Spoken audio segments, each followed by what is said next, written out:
രാഹുൽ തുടർച്ചയായി പറയുന്നു അങ്ങേ അറസ്റ്റ് ചെയ്യാത്തത് എന്ത്? BJP എതിർക്കുന്ന എല്ലാ സംസ്ഥാനത്തെയും മുഖ്യമന്ത്രിമാർക്കെതിരെ കേസുണ്ട്. അങ്ങേക്കെതിരെ ഒരു നാഷണൽ ഏജൻസി വന്നിട്ടില്ല, ED വന്നിട്ടില്ല, CBI വന്നിട്ടില്ല. രാഹുൽ ഗാന്ധിക്ക് അറിയില്ലേ കഴിഞ്ഞ 2021 തെരഞ്ഞെടുപ്പ്? ആ 2021 തെരഞ്ഞെടുപ്പിൽ എല്ലാ ഏജൻസികളും ഇവിടെ വട്ടമിട്ട് പറന്നല്ലോ.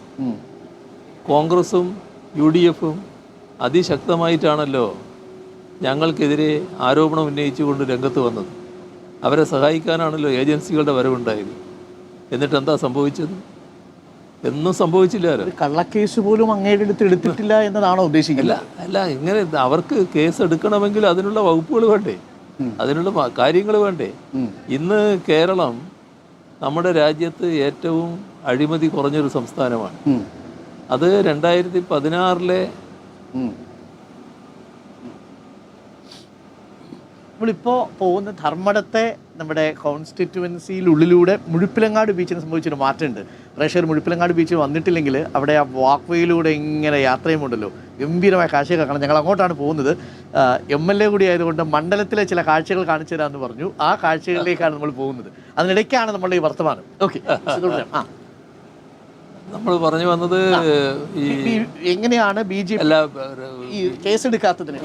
അതായത് അതുമായി ബന്ധപ്പെട്ട് ബിരിയാണി ചെമ്പിൻ്റെ കാര്യമാണല്ലോ അന്ന് പറഞ്ഞിരുന്നത്. ബിരിയാണി ചെമ്പിൻ്റെ ഉള്ളിൽ സ്വർണ്ണം എന്നൊക്കെയാണല്ലോ പറയാൻ നോക്കിയിരുന്നത്. അപ്പം നമ്മുടെ സംസ്ഥാനമാണ്, കേരളമാണ് ഇപ്പോൾ അഴിമതി ഏറ്റവും കുറഞ്ഞ സംസ്ഥാനമായിട്ടുള്ളത്. അതിന് കാരണം എന്താ? ഞങ്ങളുടെ സംസ്കാരമാണ്. രാഹുൽ ഗാന്ധിയുടെ കോൺഗ്രസിൻ്റെ സംസ്കാരമല്ല LDFിൻ്റെ സംസ്കാരം. ഞങ്ങൾക്ക് അഴിമതി തീണ്ടുന്നില്ല.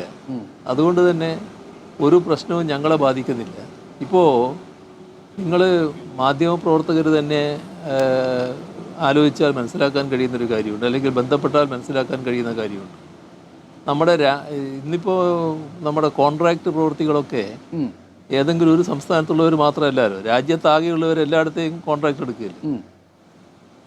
അത്തരം ആളുകളോടൊന്ന് അന്വേഷിച്ച് നോക്കൂ, എന്താണ് കേരളത്തിൻ്റെ അനുഭവം, എന്താണ് കേരളത്തിന് പുറത്തുള്ള അനുഭവം. അപ്പോൾ പിന്നെ നിശ്ചിത ശതമാനത്തിൻ്റെ വർത്തമാനമൊക്കെ കേൾക്കുമല്ലോ. 40% കമ്മീഷൻ. ഇതൊന്നും രഹസ്യമല്ലല്ലോ, പരസ്യമായ രഹസ്യമല്ലേ. പക്ഷേ കേരളത്തെ സംബന്ധിച്ച് ആർക്കും അങ്ങനൊരു പരാതിയില്ലല്ലോ. ഇവിടെ എത്രയാണോ പദ്ധതിക്ക് വേണ്ടി പണം കാണുന്നത്, ആ പണം മുഴുവൻ ആ പദ്ധതിക്ക് ചെലവിടാൻ പറ്റുമല്ലോ. ഒരർത്ഥത്തിൽ 10 വർഷത്തിന് ശേഷം CMന് കേരളത്തിലെ ജനങ്ങളോട് ഒരു ഓഡിറ്റിന് നിങ്ങൾ തയ്യാറാകൂ, ഞങ്ങൾ തയ്യാറാണെന്ന് പറയാനാണോ ഒരു വെല്ലുവിളി പോലെ? അതായത് കോൺട്രാക്ടർമാരുടെ കമ്മീഷൻ ഇല്ലാത്ത സർക്കാരാണിത്. അതെ അത് ഞങ്ങൾക്ക് മാത്രമല്ലേ പറയാൻ കഴിയൂ. ഞങ്ങൾക്ക് അന്തസ്സോടെ പറയാൻ കഴിയുമല്ലോ. കാരണം ഞങ്ങളുടെ കൈകൾ എപ്പോഴും ശുദ്ധാണല്ലോ, ഒരു കറയും വേർലുന്നില്ലല്ലോ. അതാണല്ലോ ഞങ്ങളെ പ്രത്യേകത. അതുകൊണ്ടല്ലേ ഞങ്ങളെ ഈ പലതും പറഞ്ഞ് ആക്ഷേപിക്കാൻ പുറപ്പെട്ടവർ ഞങ്ങളെ മേലെ കൈവെക്കാൻ പറ്റാത്തത്. പക്ഷെ എന്നാലും പിണറായി വിജയൻ CM കേരളക്കെതിരെ ഒരു കേസ് CBIക്ക് വേണമെന്ന് വെച്ചാൽ എടുക്കാം, അല്ല EDക്ക് വേണമെന്ന് വെച്ചാൽ എടുക്കാം. ഏതെങ്കിലും ഒരു കേസിലൂടെ ഇവർക്ക് എടുത്തൂടെ എന്നുള്ളതാണ് രാഹുൽ ഗാന്ധിയുടെ ചോദ്യം. അല്ല, അതാണ് ഞാൻ പറഞ്ഞത്. ഈ കെജ്രിവാളിൻ്റെ കാര്യത്തിൽ കോടതിയിൽ നിന്ന് ശക്തമായി അടി കിട്ടിയല്ലോ. ആ അടി BJPയുടെ മുഖത്തേറ്റ അടി മാത്രമല്ല, രാഹുൽ ഗാന്ധിയുടെയും കോൺഗ്രസിൻ്റെയും മുഖത്ത് കൂടി ഏറ്റ അടിയാണ്. പ്രോസിക്യൂട്ട് ചെയ്യാനുള്ള അനുമതി അന്ന് കൊടുത്തത്. എന്നിട്ട് പോലും അവരൊരു പാഠം പഠിക്കുന്നില്ല, അവരതേ വഴിക്ക് നീങ്ങുകയാണ്. ഈ BJPയെ എതിർക്കുന്ന രാഷ്ട്രീയ പാർട്ടികളെ ദുർബലമാക്കുക എന്നുള്ള അവരുടെ അജണ്ട പിന്നെയും തുറന്നു പോകുന്നതാണ് നമ്മൾ കാണുന്നത്. ഇതേ രാഹുൽ ഗാന്ധിയുമായി ഇനി ദേശീയ തലത്തിൽ മോദിയെ എതിർക്കാൻ വേണ്ടി ഒരു സഖ്യം CPMന് സാധ്യമാണോ? ഇതേപോലെ സംസ്ഥാനങ്ങളിൽ വന്ന് BJPക്കെതിരെ പോരാടുന്നവരെ ദുർബലപ്പെടുത്തുന്ന രാഹുൽ ഗാന്ധിയുമായി. അല്ല, അത് അവരുടെ ഒരു ദൗർബല്യം. പക്ഷേ നമ്മുടെ ആ ദൗർബല്യത്തിൻ്റെ ഭാഗമായി BJPയെ പരാജയപ്പെടുത്തുക എന്ന ലക്ഷ്യത്തിൽ നിന്ന് മാറിപ്പോകാൻ പാടില്ലല്ലോ. ആ BJPയെ പരാജയപ്പെടുത്തുക എന്നത് പ്രധാനമാണല്ലോ.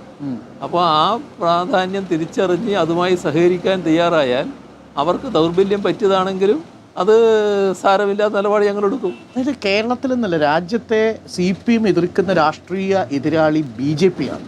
അതെ, നോട്ട് കോൺഗ്രസ്.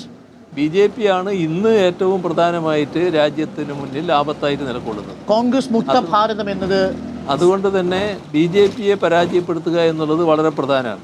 കോൺഗ്രസ് മുക്ത ഭാരതമല്ല ലക്ഷ്യം. അല്ല, ഒരു മുക്തവും നമ്മൾ ഉദ്ദേശിക്കുന്നില്ല. നിലവിൽ നിൽക്കുന്ന ഭരണം BJP ഭരണമാണ്. ബി ജെ പി ആണ് രാജ്യത്തിൻ്റെ മതനിരപേക്ഷത തകർത്തുകൊണ്ടിരിക്കുന്നത്. ബി ജെ പി ആണ് ജനാധിപത്യത്തിന് വലിയ അപകടം ഉണ്ടായിക്കൊണ്ടിരിക്കുന്നത്.